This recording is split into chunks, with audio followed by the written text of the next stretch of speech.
Run them jewels fast, run them jewels fast, run them, fuck the slow mo.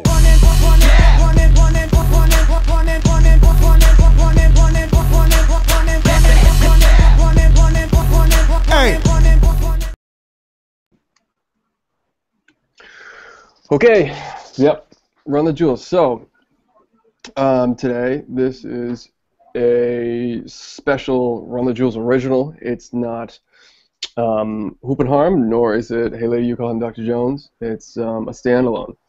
We are here to talk about something specifically special today. I'm here along with my NBA Hoop and Harm co-host, the Yellow King himself, Andrew Berry, from beautiful Carcosa, FYI, or better known as San Diego.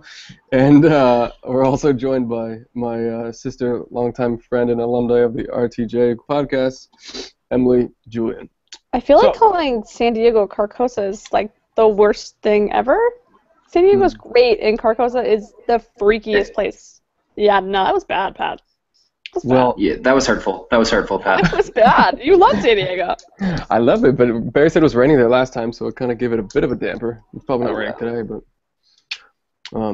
that's okay. No, Carcosa, it certainly is not. Thank God. So, if you haven't started to figure it out, we are here to talk about this week in HBO, the bridge week between that we're in the middle of right now between last night's ending of Season 5 of Game of Thrones and the upcoming Sunday night premiere of Season 2 of True Detective, which the three of us are very high on. We're thrilled with the first season and cannot wait for the second to kick off. But we'll wait and hold off on True Detective because we have a few guttural reactions to what happened last night with Game of Thrones, and I know I have pretty strong opinions about a lot of things, and I'm sure you guys have too. We actually haven't even off-pod discussed anything, so this will be everything you guys, all the hot takes, they're all fresh and nobody has any idea from what direction they're coming from. So, does anybody want to kick it off? I know there was 300 things that happened last night, per usual with that show and the way they end things in each season. But does anybody have any proclamations they want to put out there? Any, matter of facts that they think is? Do we think somebody is dead? Do we think he's okay?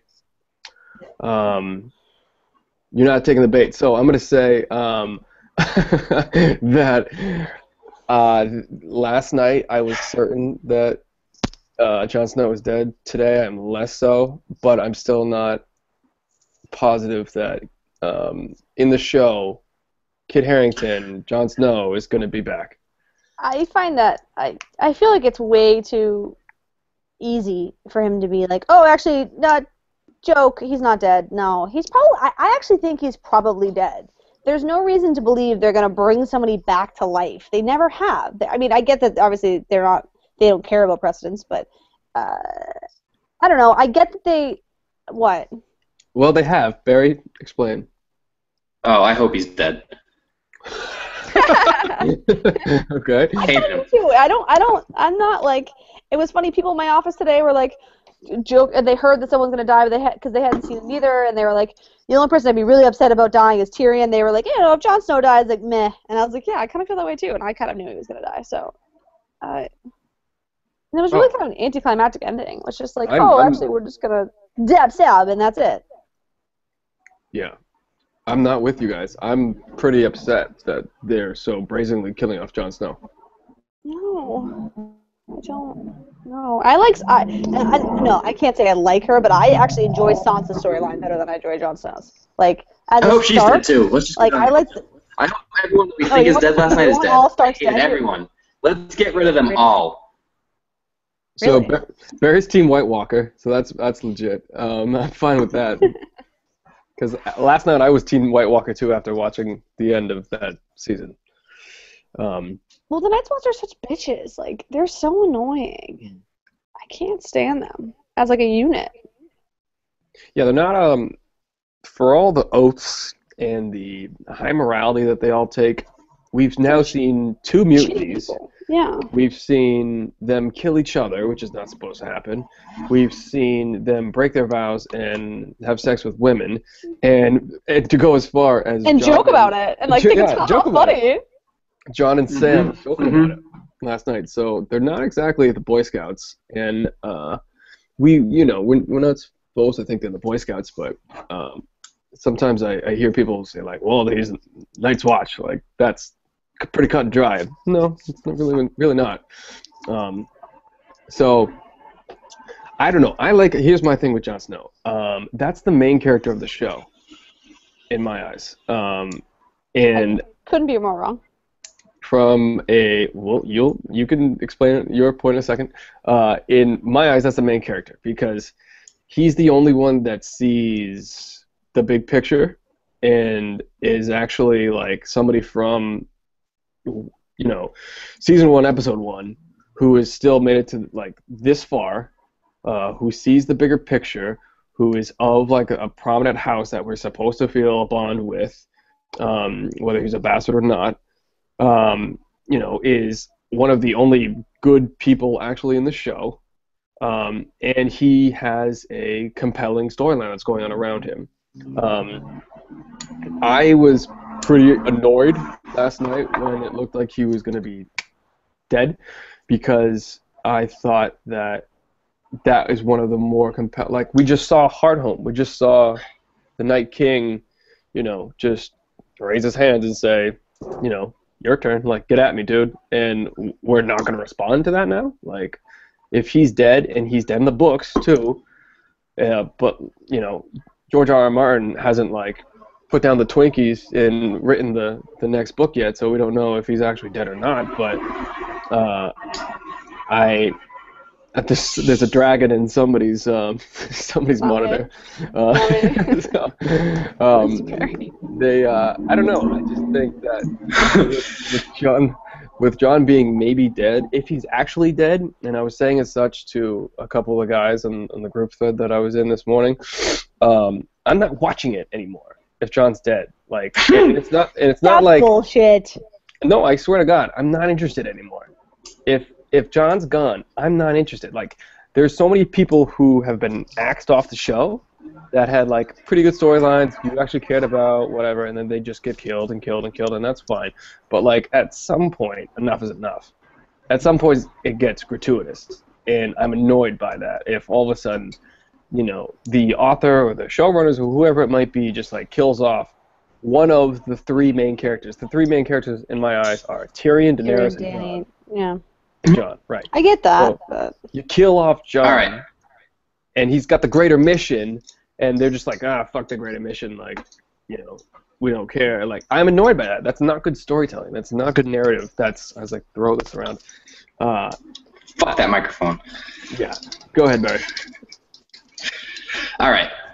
Here's how it's gonna be. Get the hot take horn ready here. It's ready. Here's how it is. I want him dead. I'm annoyed with him. He's annoying. He just annoys me. Do something. You want to be this badass? Go fucking do something.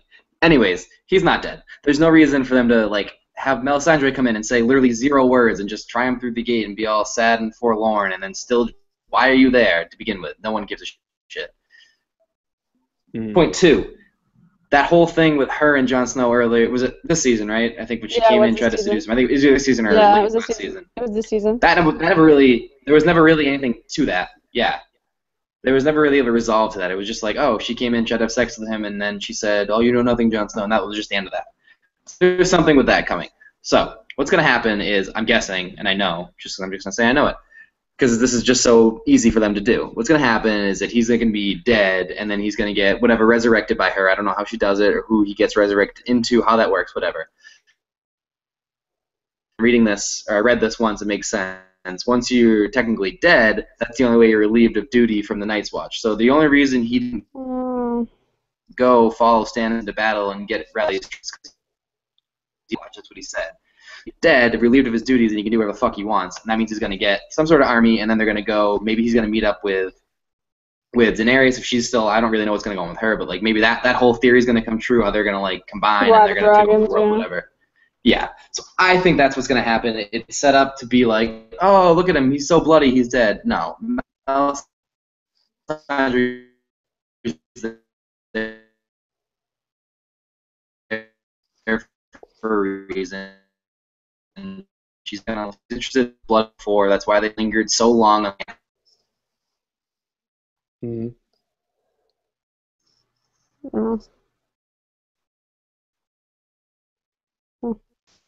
Do we listen for a second? Do we listen for a second? Marines Let's come back. Together, and they're gonna be. Barry, you there? Can you hear us? But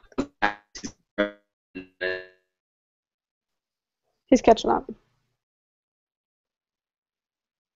We can't move. We have to stay still for a minute. Back to that original story there.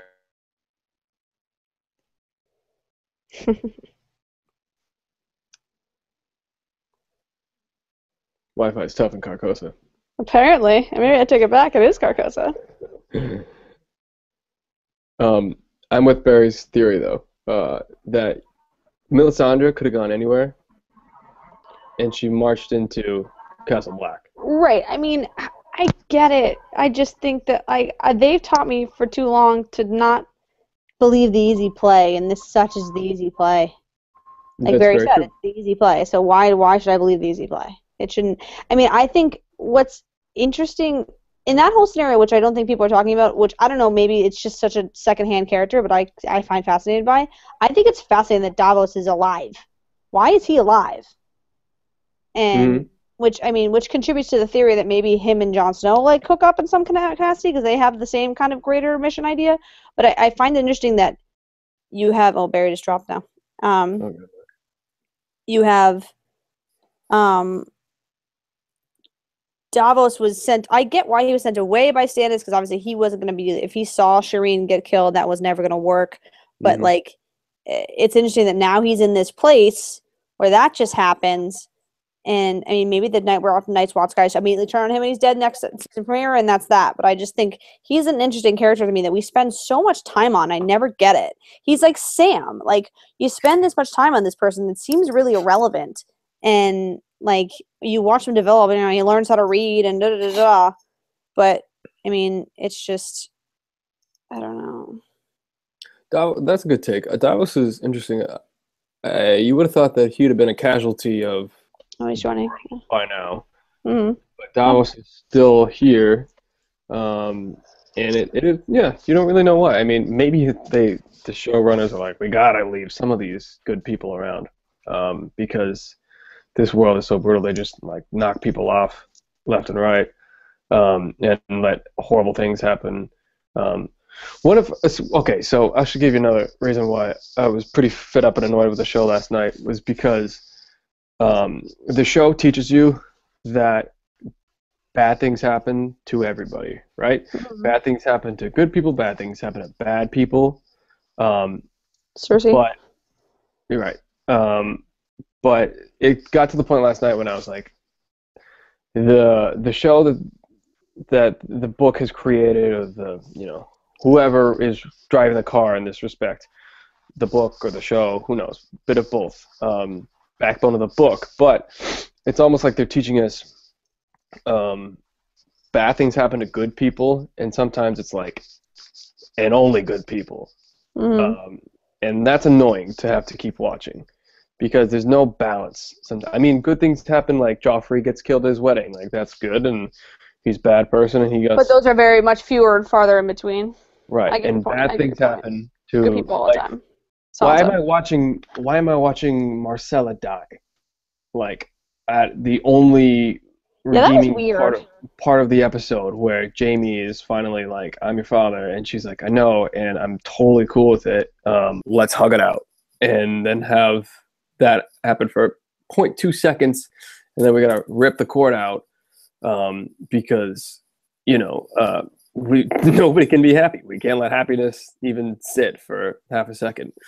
And I don't know, it's like gratuitously morbid sometimes. I like I'm a person who likes it when things are dark, and we're about to talk about True Detective, which is so fascinating to me because Nick Palazzo, whatever the creator, showrunner, writer, his last name is, he's obsessed with examining like the darkest corners of people's souls, and that's awesome. I like that a lot. But with Game of Thrones, it's just like, how can we make this worse? All right, let's do that. And it just gets annoying. It wears on you, like the Sansa scene from the season, the Shireen stuff. Right, I mean, Marcella dying last. Yeah, and it's a weird play on the teenage girls in our lives. I mean, if you even want to in this life, and even a step further and take it to Arya, what's happening to Arya, like all she wanted to do was just avenge somebody, and she goes blind. She goes blind because of it. So, I mean, is that real? I mean, that's crazy. I feel as if she's going to be temporarily blind. I don't know if she's. Yeah, I think it's but I mean, if you want to talk about frustrating storylines, I love Arya, and I'm so mad that she's just dead end in Bravos. Like, I want her, like, when she met up with Brienne last season, I was like, perfect. Her and Brienne are going to be these, like, chick warriors. They're going to, like, light up the mountainside. It's going to be awesome. And I didn't get any of that. And I'm so mad about it because I think you're so wasting her. You're so wasting her. She's such a great character. She's a great actress, and I don't get any of it. It bugs the shit out of me. Yeah, I like Arya too. I thought the Odd Couple, when she's one half of the Odd Couple narratives in this show, like her and the Hound, her and Tywin. Yep, definitely that. Like, that's where she does really well and shines. But the stuff in Bravos, and I think it was KFC who said it best, like, nobody gives a fuck about a girl's oysters. Nobody cares. Like, nobody cares about that stuff at all. Now, I heard some interesting take that maybe Jaqen somehow knew that Sir Meryn was coming, and that was a test for her to see if she could, like, separate her old life from her new life and, like, let Sir Meryn do his thing and not go kill him. I think that's probably not the case because that's, too much manipulation for Jaqen to, have over the world to know that that person is going to be somehow sent from King's Landing to Bravos to the Iron Bank. But it's not out of the realm, though. I mean, he could just have his ears to the ground and know that somebody was coming. So then he maybe said, "Oh, take a shot." It's not out of the realm of possibility, but right, it's not totally out of the realm. So I mean, who knows? That could be something. It could not be, but yeah, the Arya stuff. She's strong, and she's a Stark. Like, we want to watch the Starks kind of be alive by the end of the show, and also kind of regain some semblance of what they had at the beginning, which will never happen because their house is pretty much decimated. But Arya's an important piece, and when she's just kind of like floating around in Bravos selling oysters, clams, and cockles, who cares? So, and then the Brienne stuff. Oh my God! I was like, "Are you serious?" Like, I was so frustrated. Like, that's I for whatever reason root for those Stark girls, and it bugs the living daylights out of me that I can never get them. I mean, KFC put it best today. It was just like, and Sansa Stark continues to have the worst luck in the history of the world. Like, what? I finally like, where the hell is Brienne? What is she doing? And I actually didn't put it together that she was going to be the help. And then you watch her just watch that tower, and then she fucking turns. Pod. Come on, man. Fucking pod. I mean, you would have thought that she'd have been like, fuck this, I'm going, after like 2 weeks of waiting. And then she looked like she was waiting there for like 6 weeks or something for that stupid candle. And then she just blows it and just like looks away, and then all of a sudden it's there. Like, that's annoying. I know it's supposed to be like, building suspense and then having there be no payoff and whatever. But you get the feeling like she's turning around and leaving so that she can engage in the battlefield and then just go get Sansa after that. But how does that even work? Because she kills Stannis, and I mean, which was great. No one thinks Stannis is more useless than me, but what does she do now? Like, storm the gates? I don't know. Well, here's There we go. Cool. Well, I'm gonna give you something, right? I'm willing to bet when it comes to Stannis that he might not be dead either. Because first of all, no, I'll tell you why. First of all, they cut away from his beheading or whatever, which they don't ever do that. They usually just show it in full glory. And also, if he's dead, I'm pissed. Not because I think he's the father of the year or anything, but because we go through 4 seasons of Stannis. We follow him through his whole storyline, whatever. We have this huge build-up to the siege in Winterfell. It's basically done off camera as a slaughter, and then all of a sudden Brienne comes along and kills him like that. Like, it's too much build-up for the death to be like he's gone. Unless it goes back to Jon Snow's theory that it wasn't about him, it was about Melisandre and she and her getting her to where she needs to be. That could be the only other thing. Advice to makes Melisandre head back towards Castle Black to save Jon, maybe. But then, there's better ways of doing it. Not forcing us to watch Stannis from the Stormlands all the way to Blackwater, all the way back to the north, just to have him, kind of get wounded off camera, and then we see him get killed by Brienne. It's a waste. It's a waste of our time and energy, in my eye. Wait, who has the TV on? Is it Dad behind you, or is it Barry? Yeah. It's Barry. But It's me? Yeah, is it you? is it behind you? Yes. But I'd be curious to see if Barry. Do you think that Stannis is dead? Because I'm thinking no.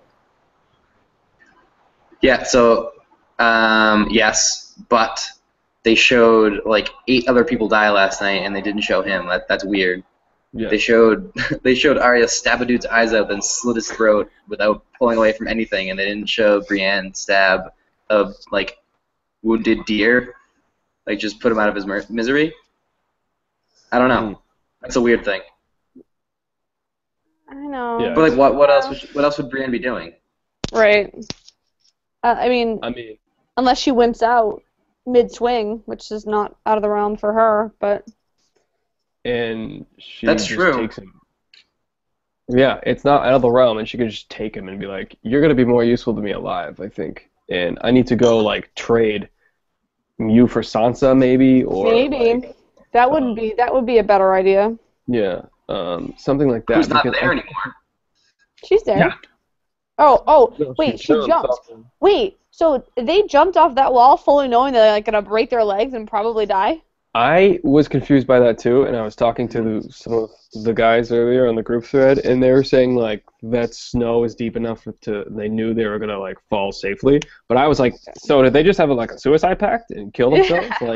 Why is everybody dying? This is not very satisfying. I think that's one of the big questions into next year is whether they jumped to die because Sansa said that she was basically done with it, and Theon just killed what's-her-face, and obviously it's gonna go back to the two of them. So I think that's one of the big questions. So they jump to die and get away. They jump to escape one way or another, whether it's just completely just be done with life and jump and escape everything, or to try to actually physically escape. But they're so far from everything. Where are just the two of them going to go? No food, really not prepared to make a trek in the heavy snow like that. Where are they going to go? Yeah, unless Sansa thinks they're going to the help, wherever that help is, and she just knows help is out there. That must be what her. I think they both have I don't think we have to operate that they have the same motive. I think Theon just can't. He knows he broke character, so now he's screwed. So now he has to just run for his life. Versus Sansa, I think knows that there is help. But I guess they do know. She's told him that there's help, so I think they may both know. But I couldn't have been more. Ooh. Blackhawks just scored. They're going to win. But I think that it's weird that I find myself I root for Theon. It's the weirdest thing. I fist pumped when he threw that girl off. I was like, thank God. You got no balls anymore, but you just finally showed you had some. God bless. Yeah. And that girl is obnoxious. Yeah. I think what could happen if they're safe, and I think they probably are. I think her move is like, all right, there was just a siege outside the walls. I can't really count on this help that's supposed to be coming anymore. I've just heard that Brand and Rickon are alive. I just Gotta go find them. I gotta go find them, and I'm with the guy who knows that they're alive. Was like one of the last people who knows they're alive. So she's gonna be like, retrace your steps. Tell me exactly where you were to figure this out, so I can go find my kid brothers. Which would be cool because then you bring Bran back into the fold, into the show somehow. Which thank God he wasn't in this season because I think my head would have exploded. Yeah, I hate Bran. I like him, but it's just too much character arcs.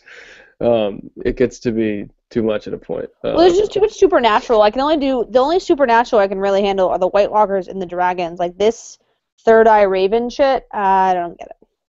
Well, that's going to be the most important stuff in the whole world. Right, because that's the whole point is that when they can possess the White Walker, that's the whole, that's the theory. No, I think the play is to warg a dragon and have the dragon, that's being controlled by Bran, come north and just devastate the White Walker army or something. I can't believe I'm talking about this. Why? But it just sounds so nerdy when it came out of my mouth. Yeah. Wait, so can I we do think Cersei? Can we even talk about Cersei yet? yeah, I want to talk Cersei right quick and Daenerys. Okay. Oh, let's go Daenerys because I think that's quicker. Another reason why I was pissed about last night, we have to watch the whole Essos story continue to twiddle their thumbs. Like, what are we now? We're come back full circle to Dothraki imprisonment. Is that what that is? Doing? That is. It looks like it. I wasn't too sure. I mean, because first of all, she takes off the ring because, as you can see from inside the episode, I don't know if you watched it, she was trying to leave a trail of breadcrumbs. Yeah. And probably maybe doesn't want to be identified as she's probably going to be ID'd pretty quick as the only blonde woman in the whole world of that part of the world at least. But she was cool with Khal Drogo after a while. But there's several different tribes of Dothraki who are not cool with each other. So I'd be kind of surprised if she was met with open arms by that tribe of Dothraki. She's probably, when I was watching the sweeping shot of all of them coming in, I was like, okay, cool. Like, this is going to be, after a while, this is going to be her army again. But now we're going to watch that whole fucking thing take another season, and it's annoying. I just want her to get the hell over the ocean, and we can, speed this along. Season 5, Christ's sake. Right, I mean, I guess because you put Tyrion in charge of Meereen, in whatever, the Band of Idiots. I mean, talk about the Three Musketeers and Grey Worm's girlfriend, and Tyrion running Meereen. What? Not to be hit up by Dumb and Dumber gonna go on this trail to go find her. It's just this weird what they do with those two idiots. I was gonna be try to find a way to stab each other in their sleep. Yeah, I mean, it just keeps going back that Meereen is just. I read somewhere, which is so annoying, that if this is what George R.R. Martin's deal is, I want none of him, is that Meereen was supposed to be the contemporary Iraq, and that the U.S. That whole U.S. occupation, Danny occupation bullshit. I'm out. That's stupid. I don't want it to be. It's really dumb. I don't That's want what he was doing. Yeah. I don't want this to connect to my contemporary life. No, that's not what I'm here for. But apparently that's what it is. So my crazy theory on that is Tyrion is a great leader, and he's going to kind of unite them, and all of a sudden he's going to have these people that somehow reunite the slave masters and the slaves and the Unsullied, and now he's going to have this crazy great army that's just going to want to fight and fight and fight, because that's all they want to do to begin with. And Grey Worm's going to be some sort of leader, and then Tyrion's finally going to go back and kind of get his revenge on his family by just dominating. That would be baller. That would be great. That would be useful. That's kind of what it feels like it's leading up to, right? Because why you keep following this little guy who's just got this great military mind, supposedly, but really isn't doing anything, and now all of a sudden he's just going to randomly be in charge of a city. 2 people leave who would technically be in charge over him, and now it's like, oh yeah, you know how to run a city. Here's a great warrior, and here's a city full of warriors. Do something. Right. I mean, yeah, no, it's and even to further emphasize the point that maybe Dany isn't all she's cracked up to be, and everyone just overhypes that, she's the mother of dragons, she's all this and that, but really she can't, when you get down to the nitty-gritty, she can't get the most out of people. She just kind Jeff of... Green. She's a Jeff Green. She's a what? She's Jeff Green of Game of Thrones. Oh, she's Jeff just Green, got this crazy oh, potential. Totally. Yeah, that's great. Yeah, that's a good one. Yeah, she is Jeff Green of Game of Thrones, because she just has this natural born talents and doesn't want to use them, or just doesn't know how to use them correctly or effectively. And I love that. it's just, so Tyrion's gonna come in and say, "Screw it! I know what I'm doing, and I'm gonna make what you couldn't." And yeah, no, it's a really good idea. Isaiah Thomas, height and all. Yeah, exactly. I loved him trying to speak Valyrian. He's like, I don't really know what I'm saying, but I'm gonna try. I got two quick things about that. As it's been made clear, I'm not happy with Dany being taken by the Dothraki. But back home with the Tyrion, or back home in Marine, with the Tyrion and the two lovebirds there. I was okay with that for the most part, but I quickly came very okay with it when all of a sudden Varys walked into the shot. Yeah, that was bomb. Thank God for Varys, because I thought I was going to get these two talking and their dialogue just enriching the whole season the entire time. We got to see a little bit of it, but then it got ripped away when Jorah obviously kidnaps Tyrion. So if Varys is there advising Tyrion and they just get that place to be a thriving metropolis full of bloodthirsty warriors ready to die for the cause, I'm down for that. That's great. Because now you have your intel. You have Varys who gets answers about anything. You kind of can spoil a war pretty quickly. You have Tyrion who can rule, and then you have Grey Worm who they're so respected and can be can kind of unite the people like that. And you already have crazy. I mean, you have a crazy city full of people that just want death. And if you can get them to focus death on one person or one civilization or culture, that's huge. Right. It seems as if you're wearing a shirt, you're gonna die, basically. There, the Sons of Harpies, pretty much. They don't take kindly to plain clothes, because anybody who has a tunic on, they're seen from the scene at the games there, they were just couldn't even tell who they were mad at. They were just killing everybody, and they all looked like anybody who didn't have a shirt on or something was dead, because they were probably a former slave, and the Sons of Harpies are the masters, and they're just mowing through people. But also, no idea when this is going to come into play or if it's going to play. There are two dragons there somewhere, right? Aren't they locked away in Marine somewhere? Yeah. Getting smaller. I don't know. Yeah, I don't know what could possibly happen with them, but also something to just be all right, so he's got this great army. Oh, also he's got these two flying beasts that breathe fire. Well, so who that's still there knows where they are? Does Grey Worm's girlfriend know where it is? Yeah, for sure. Yeah. She does, yeah. So then, because then that would tie back to your Tyrion Dragon Riders idea that they're gonna bring him with the dragons, and he's gonna have some kind of power that he didn't know he had until he got into the room with one of them. Well, what? I don't know how much digging you've done, and I'm not. Well, I've heard the whole Dragon Rider idea that he's a Targaryen in disguise. You have to be a Targaryen, right? You just went for it there. Okay, yeah. Yeah. Well, you didn't read that? No, I know it. I just didn't know if you did. Oh yeah, I know it. That it's a theory, obviously. Now Just like R plus L equals J. Yeah. Theory, right? So I'm very much for those theories, because I'm very much pro Targaryen. I wish we had way more Targaryen. I wish we knew Rhaegar back in the day. If I could see Rhaegar operate, that would be my favorite thing in the whole show. But yeah, that could be a thing. Also, when it comes to Tyrion running Marine and then building up the army, to Barry's point, he gets to go across maybe and exact revenge on his family. Imagine. Seriously. That is the only reason I think Cersei is still around, so that Tyrion can kill her. Give her the axe, because I think she's just gonna continue to slip through the cracks and find her way out of things.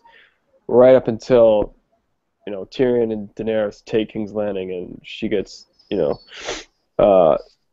the Mother's Mercy or whatever the heck, she gets killed. So, Yeah. do That was. you want to talk about Cersei? Yeah, sure. I don't. First of all, let's make sure everybody knows that wasn't Lena Headey. Yeah. Stop it! Don't ruin it. Don't ruin it for me like that. Yeah, right. It was a body double, right? Yeah.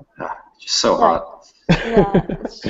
I read somewhere. I think it was Feidelberg or someone said like she's actually like covered in tattoos or something. Like that was never gonna happen.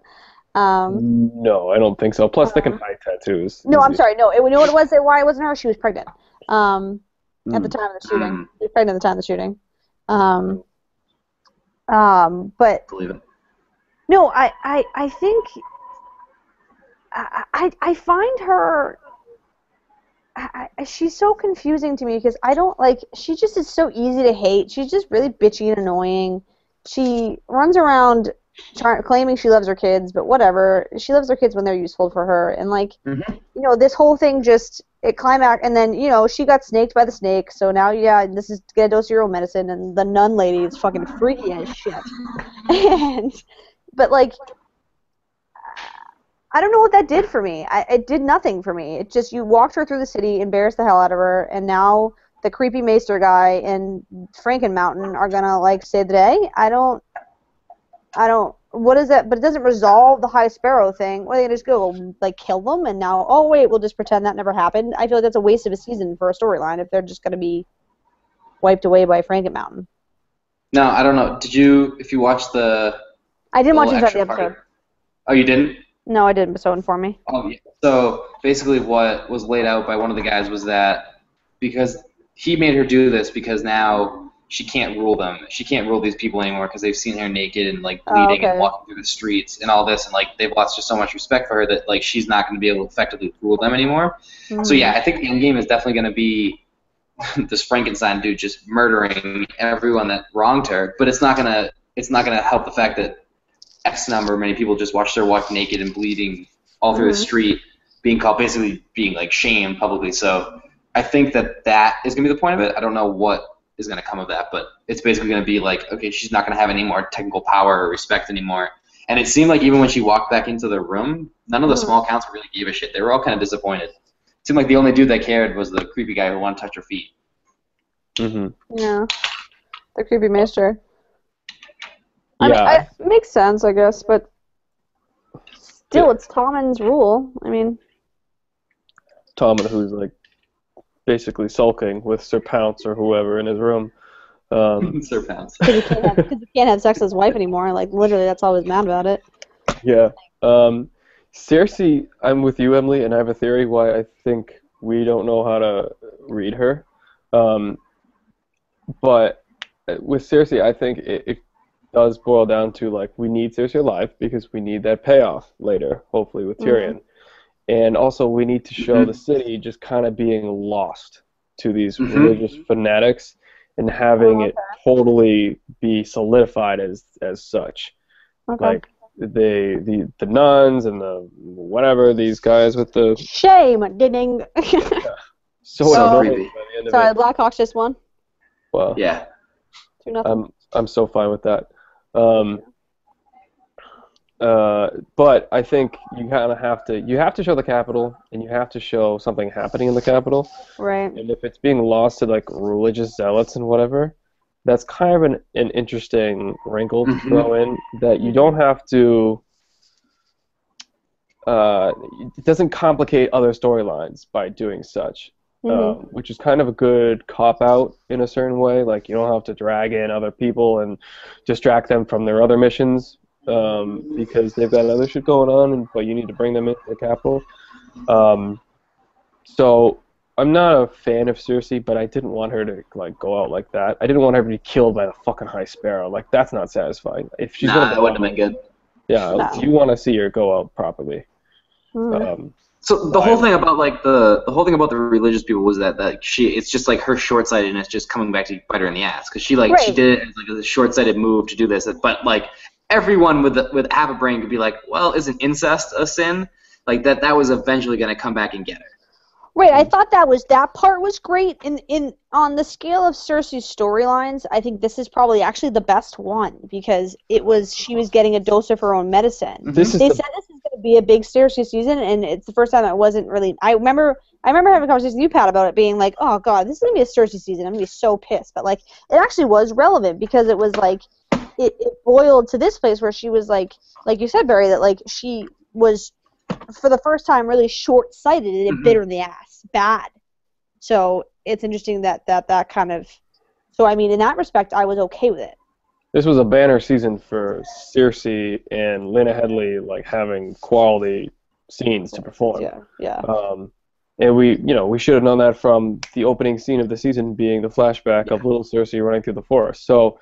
Right. And yeah, I mean that's not even to say the worst thing that happened to Cersei in the episode. She doesn't even know about. Pretty much, right? She was her daughter. I mean, she loved that girl. Oh, Yeah. Which is going to be, Dorne is going to get real hot real quick because real hot. Either Jaime's like pissed and turns the boat around with Tristane's head in his hand back to real Kingslayer form, which would I want to happen, or he gets back to. King's Landing just shell-shocked and just goes and tells Cersei, like, this is what just fucking happened.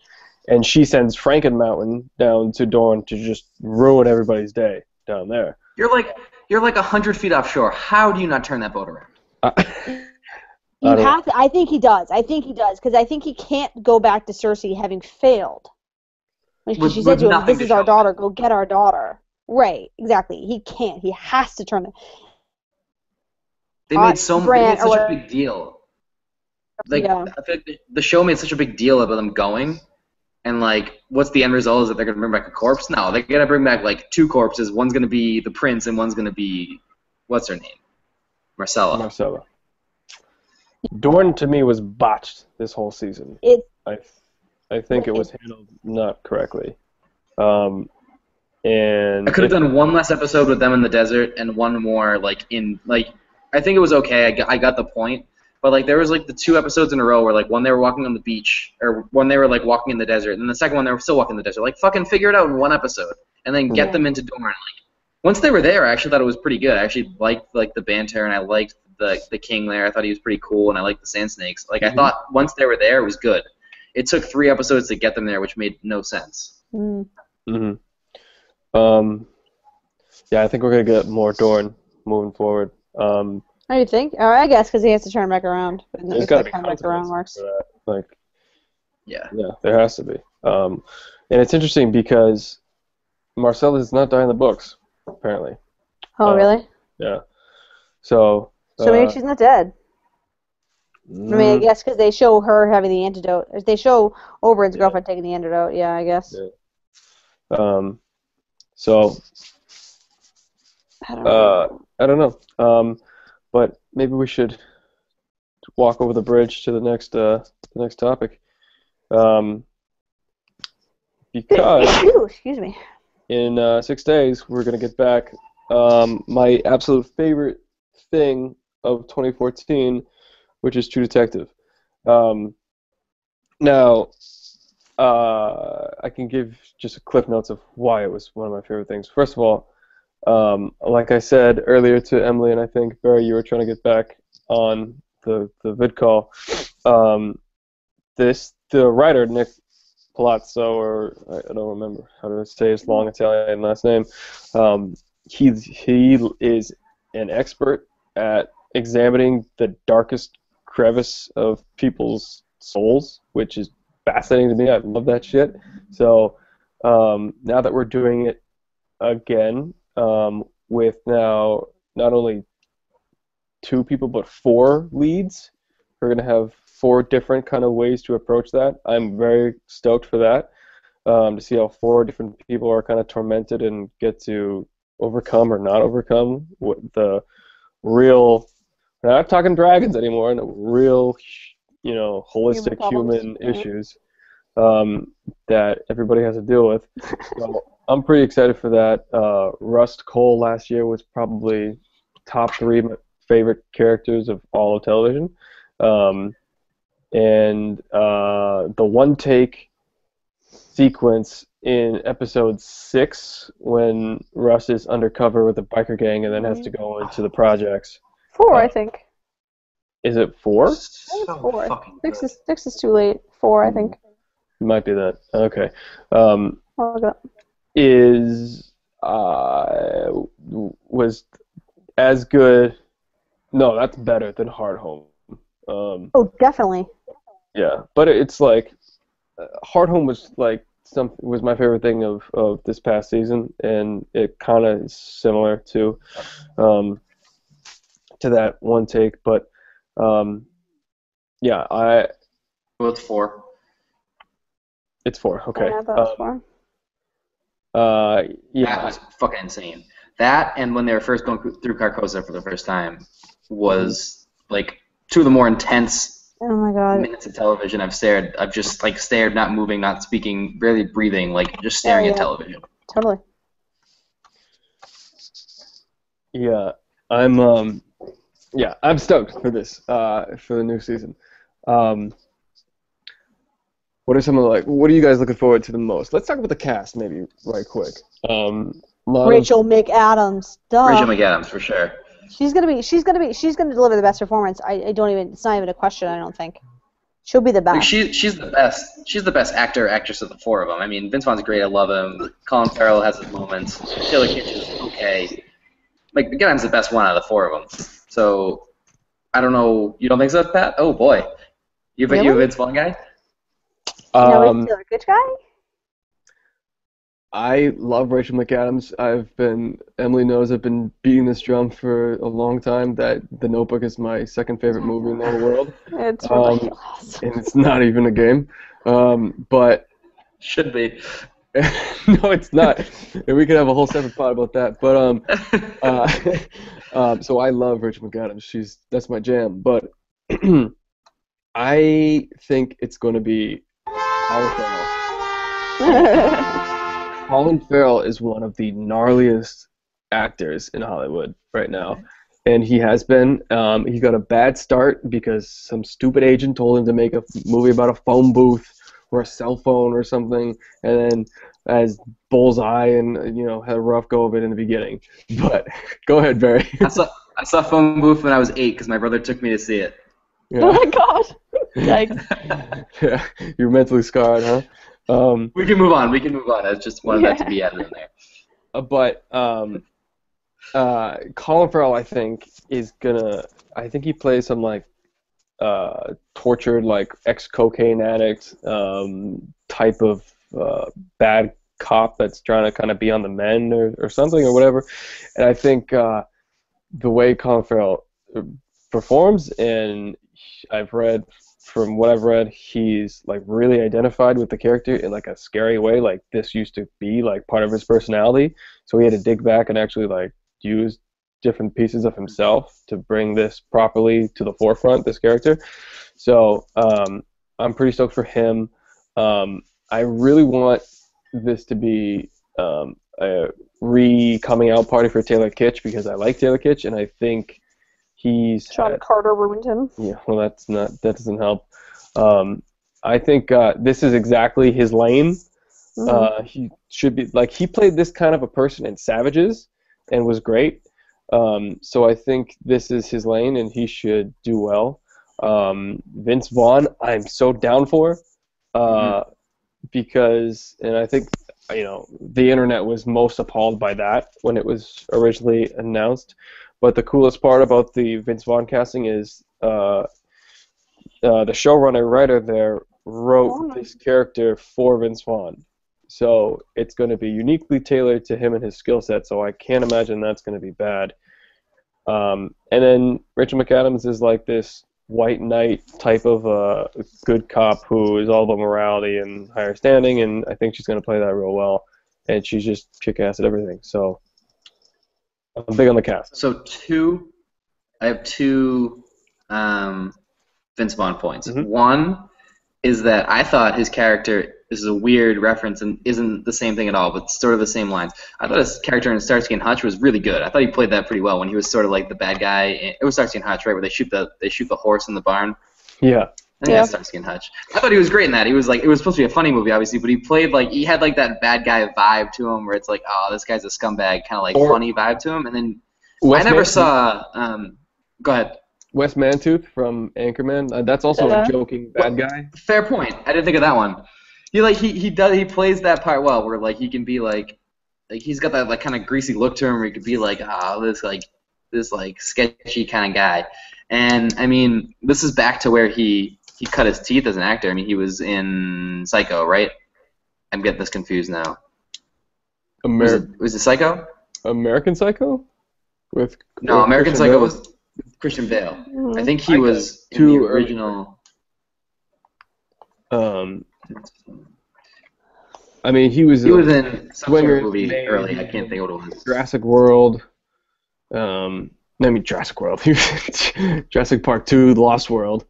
I'm not sure which one you're referring to, Barry, actually.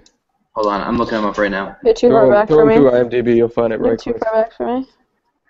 To what? Yeah, he was the went too far back 1998 Psycho. American Psycho, okay. No. Regular Psycho, 1998. Norman Bates. Okay. Wait. I'm thinking of something else. Okay, but carry on. Anyways, so he's played this role before, and I've heard a couple people say that this is sort of like what he thought he was going to be when he got into being an actor, was like this type of role, that's how he was going to be kind of cast. So I'm excited to see him. I just personally think, I don't know about Taylor Kitsch, I'm sort of on the fence about him. We'll see how he does in this. Colin Farrell I love, and I just think Rachel McAdams is the best out of the four of them. So I'm excited to see, because they're all very different characters, and they're kind of all doing very different things. So I'm interested to see, like you said, Pat, how Palazzo's going to develop the characters 4 different ways like that, and if he's able to do that. That's a tough task, to focus on the four very different characters like that and kind of develop them into one sort of story arc. Mm-hmm. What I actually feel like when we went into this, I was telling Pat, I was like, oh god, I feel like I have to rewatch, or I have to like do some research on about this season, but I didn't have time and didn't end up doing that. But I think I'm okay with it just on a personal level, because not the pod, but for the show itself, because what I liked so much about True Detective last year is I had no idea what I was watching. Mm-hmm. And it was just, and I feel like you don't get that in television very often, or we watch so much TV that, like, you do it off of somebody's recommendation, then you binge it, and then you catch up, or something like that. Very rarely do you start fresh anymore, and with this much hype involved, and like, I don't watch American Horror Story, so I've never done an anthology series, but like, it's, I have no idea I have a rough idea what these. Obviously, I know there's something with the police, and there's something with a gang, and it's in California, and that's about all I really know. And this whole transportation bullshit, I don't know. I don't really care.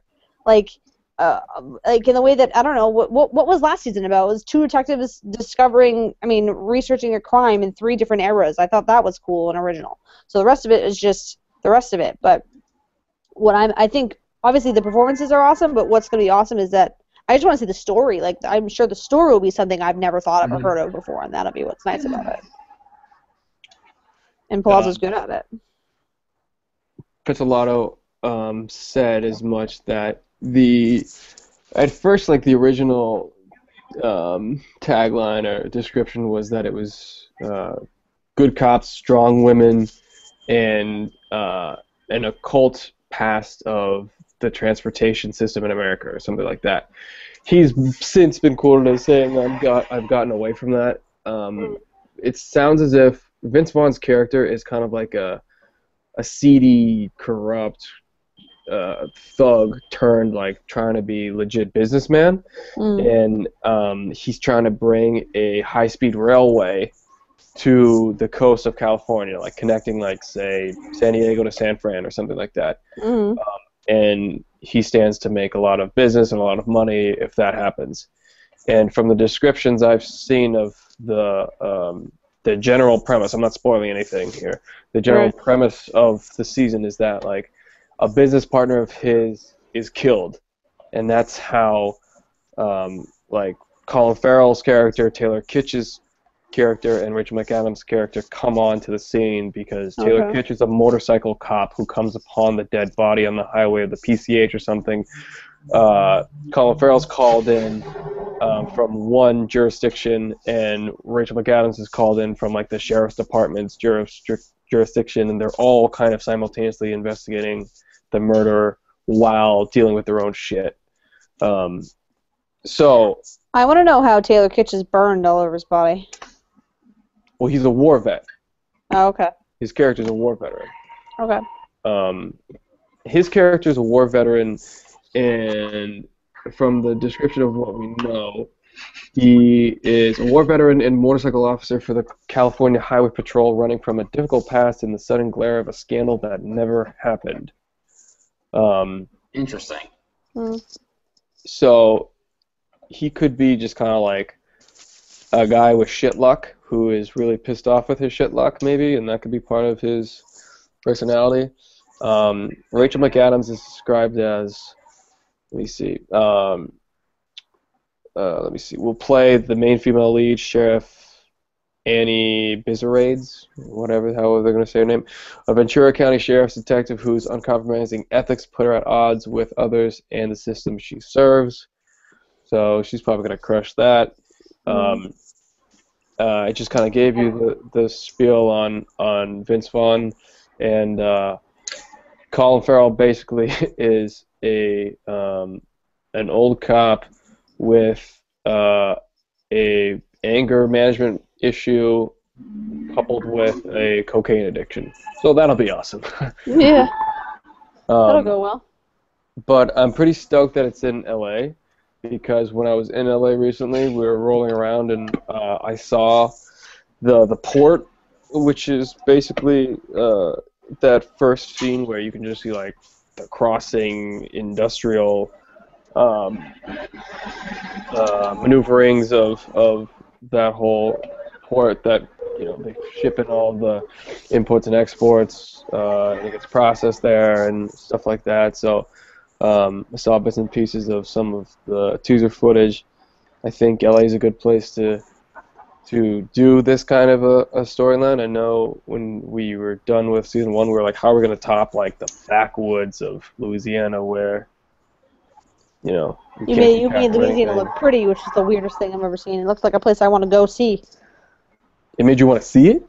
I want to, like, the sweeping shots of, like, the willow trees and all that stuff, that was cool. I want to see those parts. Not the, like, the gross, like, the trailer park parts, but, like, some of those shots in Louisiana were gorgeous.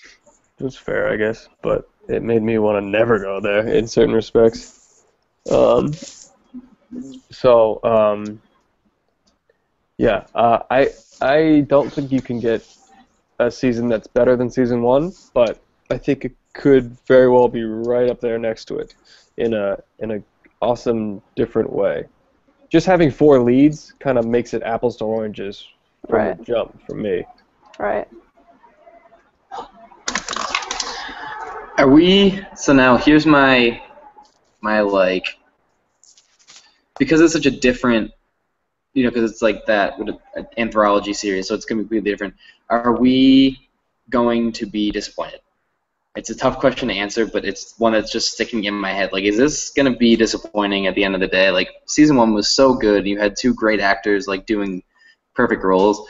And now, like, obviously the heat's kind of on it. I didn't know about True Detective season 1 until someone said, like, after the first episode, like, hey, dude, you got to watch this show. This show is awesome. It's going to be great. And I guess when I caught on was like episode 2 or 3. So now it's like, okay, the spotlight's on them, and he's got like all this pressure to create this incredible show again. Like, are we? I think we're I think it's just in danger of that point where it's like, oh, maybe this is gonna fall flat. And if it's not perfect to everyone's liking, it's gonna, you know, in the eyes of many, fall flat in its face. It's a fair question. I think it's a good point to bring up the fact that how many like home runs can this guy hit? Because the first one was a real Pesolato that was a big home run. He wrote that all by himself too, and I believe he wrote this next one all by himself as well, which is a tall task, and it's not easy to kind of create lightning in the bottle twice. So those are all fair points. In my opinion, and Emily, you can give yours too, about if we're going to be disappointed or not. I feel like I'm not going to be disappointed because at the main reason being it's an anthology. So we're not like bringing back Russ Cole and Woody Harrelson's character for another go-around and having that be less fun as the first one. That would be disappointing. The fact that we're just putting in a whole new place with a whole new bunch of people and keeping to the same kind of tones and themes that the show likes to explore, I think I'll be satisfied with it no matter what. Unless it's a huge flop, which I can't imagine it would be. I think I'm going to be pretty satisfied with it no matter what, because it's going to be inherently fresh again, even though it's a continuation of the same show, but just not the same story. And like Emily said earlier too, it's original. It's like nothing else out there.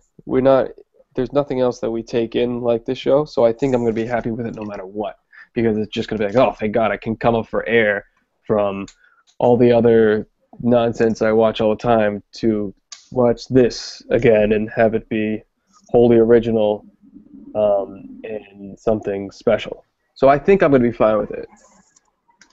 So do you want it in the same format, like shot in the same way and sort of like directed in the same format? You don't want it? Okay. I think that's a valid question, because I feel like a lot of people are kind of expecting like that sort of uniqueness where like they do like these flashbacks and like they do this different way of doing it, because I think that was a different way to think about like a TV show and a story arc, where like you kind of, not necessarily you start at the end and work backwards, but like you kind of start like at the middle and work backwards, and then you sort of like you have like this, just all of this like stuff that goes on at the same time, forwards, backwards, in the present, and sort of like I think a lot of people were in love with that, because that's a different way to sort of present something and a different way to sort of think about it. Just like not necessarily in a TV show, but just a way to think about like a story in general. You don't read books that way. You don't typically do anything that way. That was just a new way to sort of think about entertainment.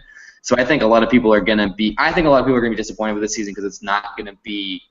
I think it's gonna be different in a good way. Personally, I think it's gonna be different because you have 4 characters. They're gonna have to take a little bit less time on each person, but you're going to have to kind of make a little more broad jump. So I think it's going to be a good season. I just think people are going to be disappointed in the structure that you saw with this season in Game of Thrones. I mean, people flipped their shit when it wasn't the exact same, but when it was a little slower and it seemed to like be building a little too slowly.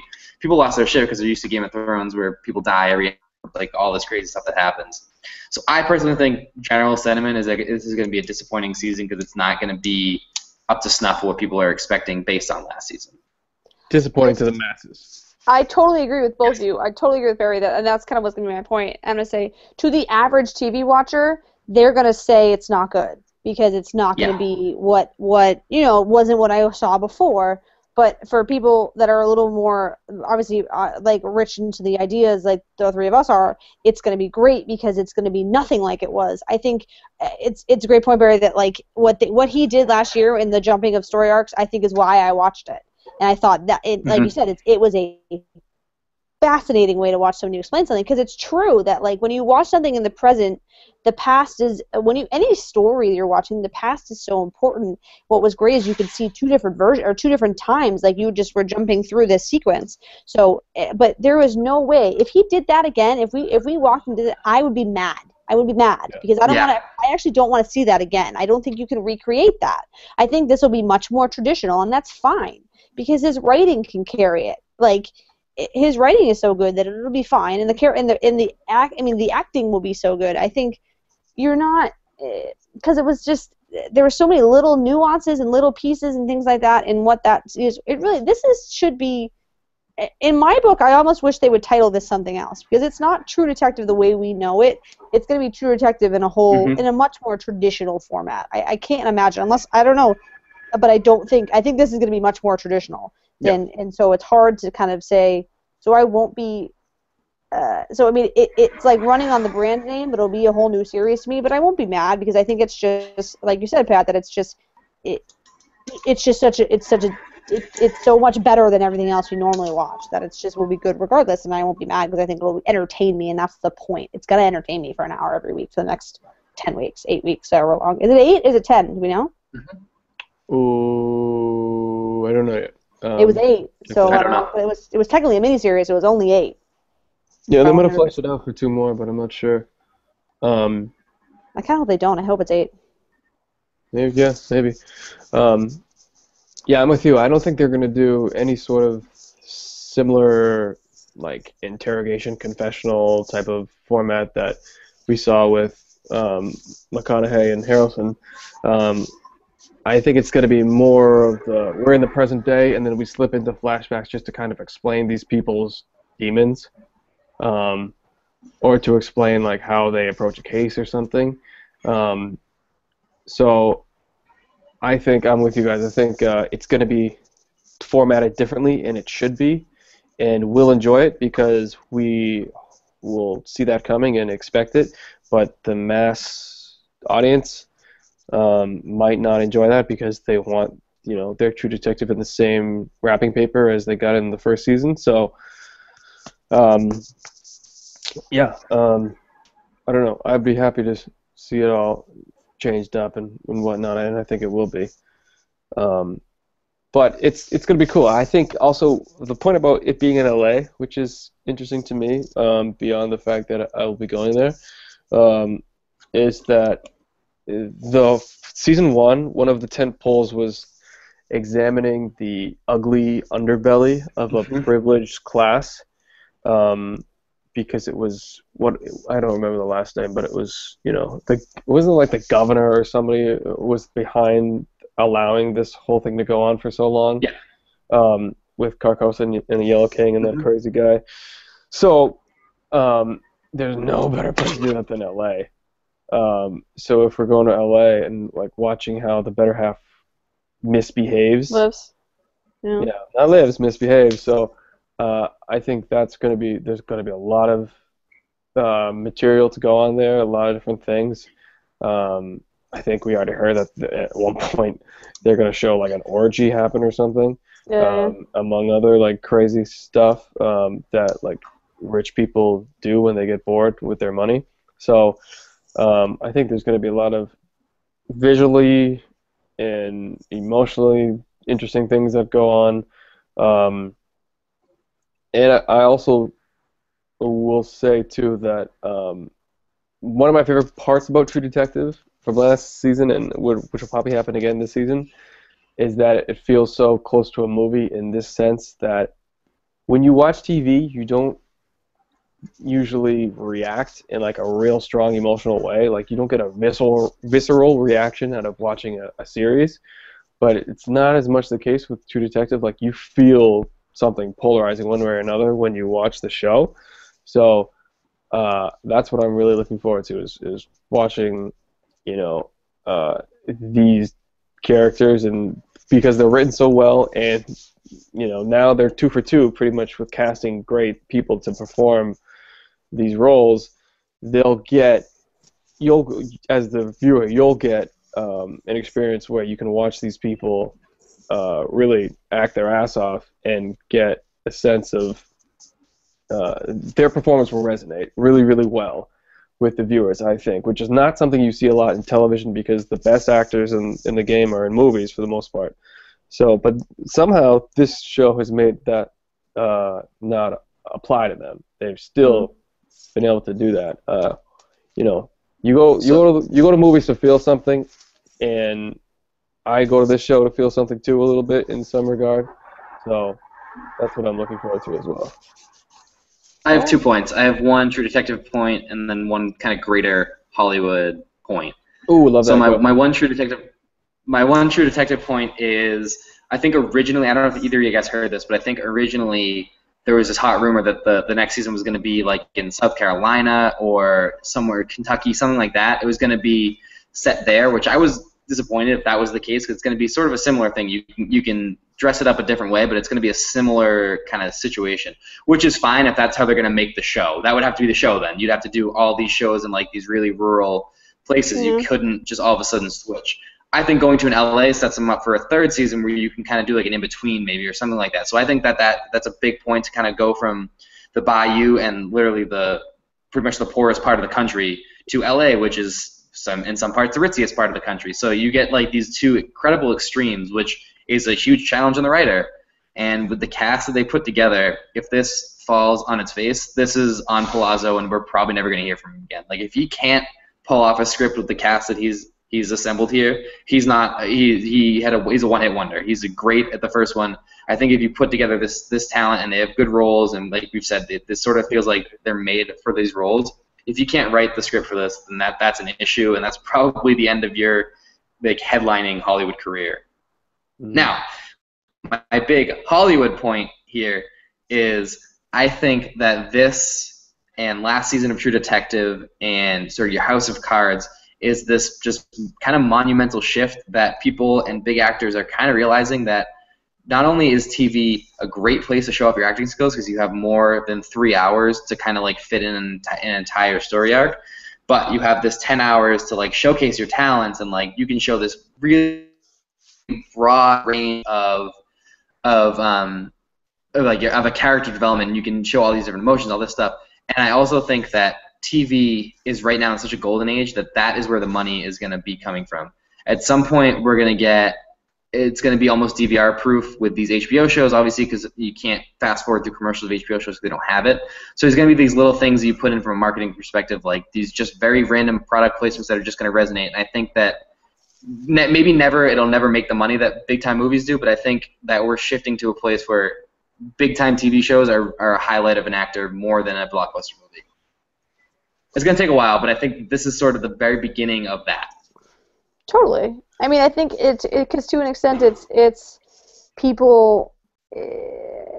It's not the stigma's gone. I think to an extent the stigma is gone. That people aren't worried about. People aren't worried about. Oh, if I go to the silver screen or the small screen, what am I really doing here? And I mean, and the writers are better. I mean, obviously, how many times were we talking about TV writers the way we talk about, James Cameron or Christopher Nolan or things like that? Like, we're talking about TV writers, like the fact that this guy will flop and it will be a huge deal if he flops. And that's so weird.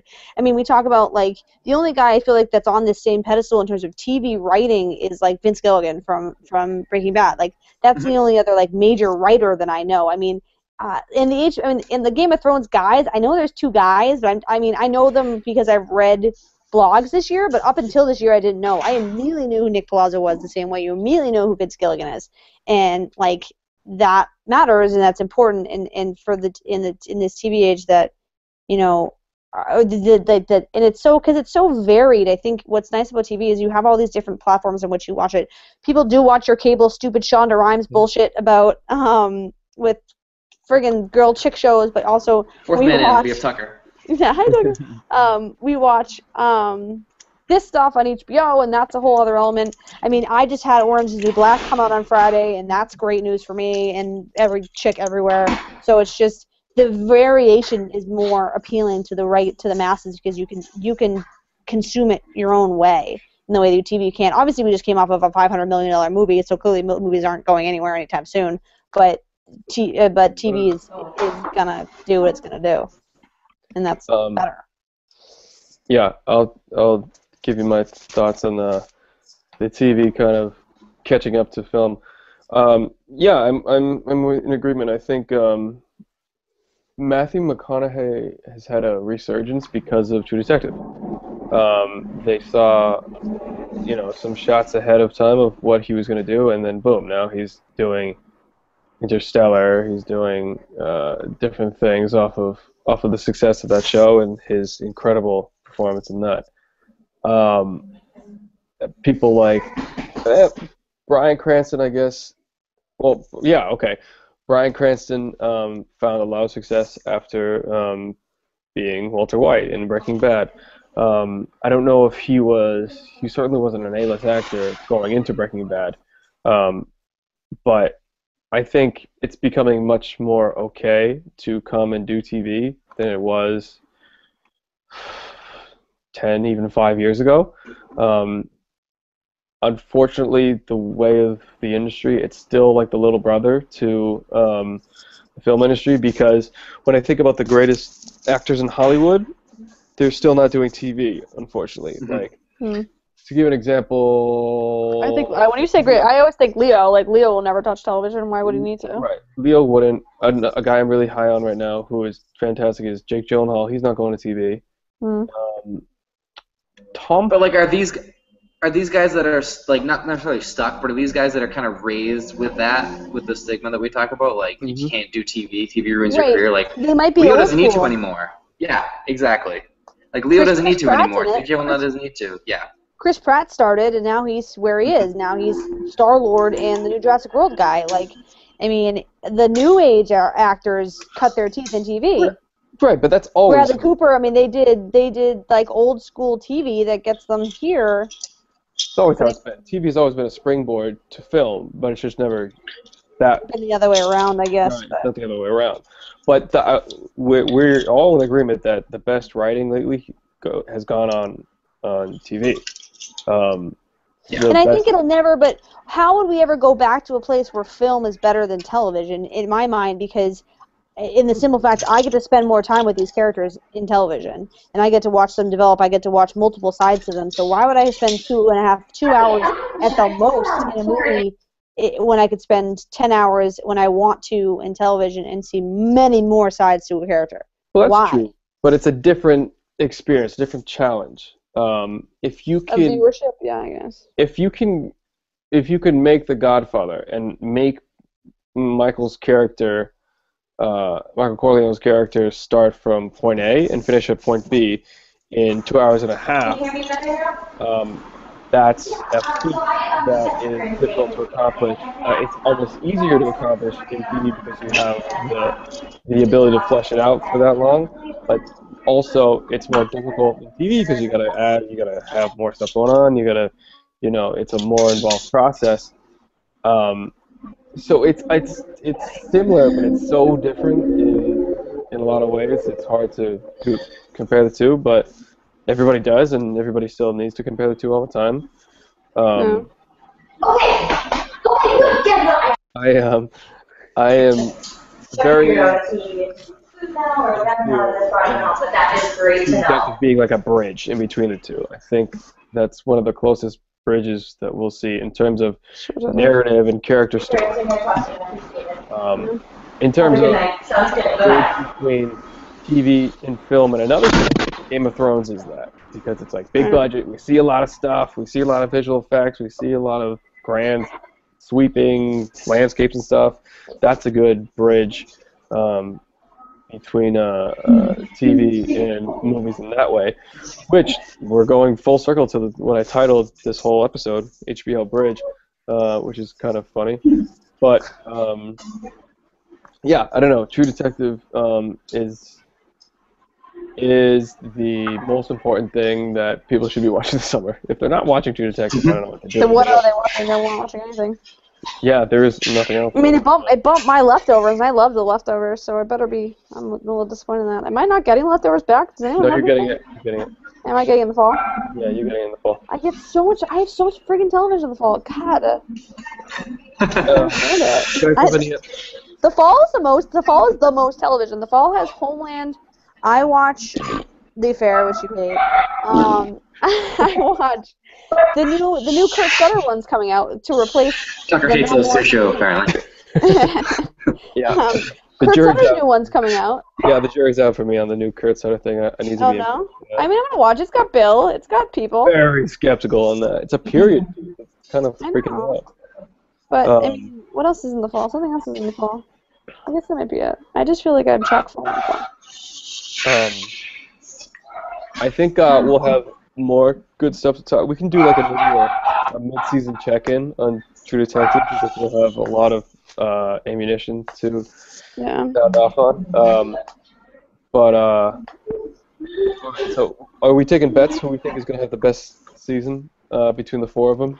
Yeah, sure. I was gonna do like an over/under. I was gonna see if we're gonna do like an over/under Metacritic at the end of the. Like we can do mid-season Metacritic and then we can do like an end. But I would also do best season too. I can do that. I like both those ideas. Okay. You start, Barry. I just make it a baseline. I don't know what the first one got. I want to see what the first one got in Metacritic because I think it was great. I will say it'll get whatever the first season got on Metacritic was an 8.7. If it was an 8, I think the second season is going to get at least a 1.5 lower. Yeah. Okay. Or 10.5 points lower. 10.5 points lower. Okay. Right, so you're saying it was an 8, last year was 8.5, and so you're saying it'd be an 8 or a 7.5? You got an 8. Okay, so True Detective season 1 was only a 62. Oh no, 87. 87. My fault. 87. So I think this season's going to be lower than a 75. Wow, that's low. Ooh, wow, you're going low, huh? You really I think it's going to be that? good, but like for the things we Right, talked but about, I I get think your people are point going to that be disappointed. the general consensus Yeah. will be disappointment. Okay. Which is so frustrating. That's why people are ignorant, and I hate them. Yeah, well, they're just sheep. I don't go that low. I say it's. I think it'll hit 80. I don't think it'll get higher than 80, but I don't think it'll be. Okay. You think it's gonna go above 87? No, I think it's at 82. Okay. I think it's a straight 80. Okay. Fair. All right. Best performance? Yeah. I think we come out of this and say, wow, about Vince Vaughn, but I think that Colin Farrell is going to be regarded to have the best, like be the best one. I think people are going to be pleasantly surprised at how good Vince Vaughn is, but I think Colin Farrell is going to come out and be the best. Okay. Emily? Part of me really wants to be hot takey and say Taylor Kitsch blows the doors off of everybody else because nobody expects him to do it, but I think he broods too much, so I think that'll get annoying after a while. I'm going to stick to my chick and say that Rachel McAdams meets her expectations, who I think has the highest expectations. I think she meets them. I think of all the 4 people, I think they think she's going to be the best, and I think she meets that. Mm-hmm. Okay. Patrick? I'm going to impart a bit of a scoop I heard. Oh, asshole. Cheating. It's not cheating. I'm just like, I can tell you now on the pod, or I can tell you after. But I've heard that through the first 3 episodes, Rachel McAdams' character hasn't really hit her stride. In somebody's opinion, that is highly regarded. But that doesn't mean that she couldn't, be carrying the torch high by the end of it. It's very possible. So, my answer is I think we're going to say, wow.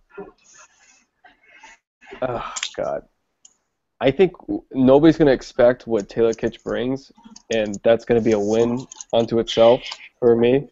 But I think we're going to be really saying, like, whoa, to Vince Vaughn. But who should truly be getting most of the praise should be Colin Farrell, but he won't, because people aren't going to understand what the hell is going on with him and what he's doing. That's kind of a cop-out. They should know. If they don't know, then he didn't do a good enough job. Well, if they don't know, then they don't. Russ Cole was a mind fuck, and everybody still loved him. He was a revelation, and he also stood on his own too. Like, because Woody Harrelson, who was fantastic, but his character wasn't. It was in a different. Wasn't the depth that way? It wasn't the depth. Yeah. That guy was playing checkers while Russ Cole was playing chess the entire time, and everybody could tell by the juxtaposition. So. I think what'll be interesting. I think Palazzo will write them for that reason that I think Woody Harrelson didn't get the praise. Though he'll write them much closer together. I think you're going to have strong scripts for everybody. So, I think that'll be he'll fix that. Not fix it like it was wrong, but I think he'll make that adjustment in this next season to make everybody be a little closer together in terms of their performances being able to stand on their own. You know what I mean? Mm-hmm. Mm-hmm. That would be right to do. I think that would be a good thing for the writers to do. Tucker got one? No? No take from Tucker. What do you think, buddy? He's smart. Yeah, he wants to hold it in. He wants to see the first season. He wants to see the first episode before he commits to anything. He's gonna abstain. That makes sense. All right, I have to go to work in the morning, so. All right. West Coast kids. Sucker. Yeah, thanks. I also just one last thing. I really, really hope the theme music is as dope as last year's theme music. Yeah, me too. Because that was awesome last year. Yeah. And the whole opening too. The whole entire opening sequence. The music and the visuals were sick. So it continues to be so. On 9 o'clock on Sunday. Can't wait. If Palazzo has any balls, he comes out with Straight Outta Compton and helping theme music. Ooh. Love that. That'd be dope. It's just hard West Coast rap. Yeah. Oh, I can only hope. Yeah. Just Yeah. really just in our face about it. Then my Metacritic goes up 5 points at least, and it becomes an 87. Just straight off the rip. Yeah. So okay. So we're gonna wrap this. So thank you guys for watching. Whoever it was who watched this. The Run the Julz original, HBO Bridge, out with Game of Thrones, in with True Detective. My name, as always, is Patrick Julian. That was my awesome sister, Emily Julian.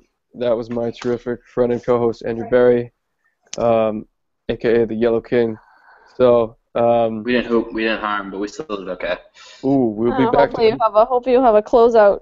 So you have a closeout either tomorrow or Thursday. So close out in the right way. So we'll be back to Hoop and Harm, you guys, with our red hot NBA takes pretty soon. Bear and I might be getting into a draft special next week. What? Who knows? Who knows what we have in store? I have a new favorite person in the draft daily, so I gotta nail that down. But anyway, this has been Run the Julz. Thanks for watching, guys. We'll be back later. bye. Later.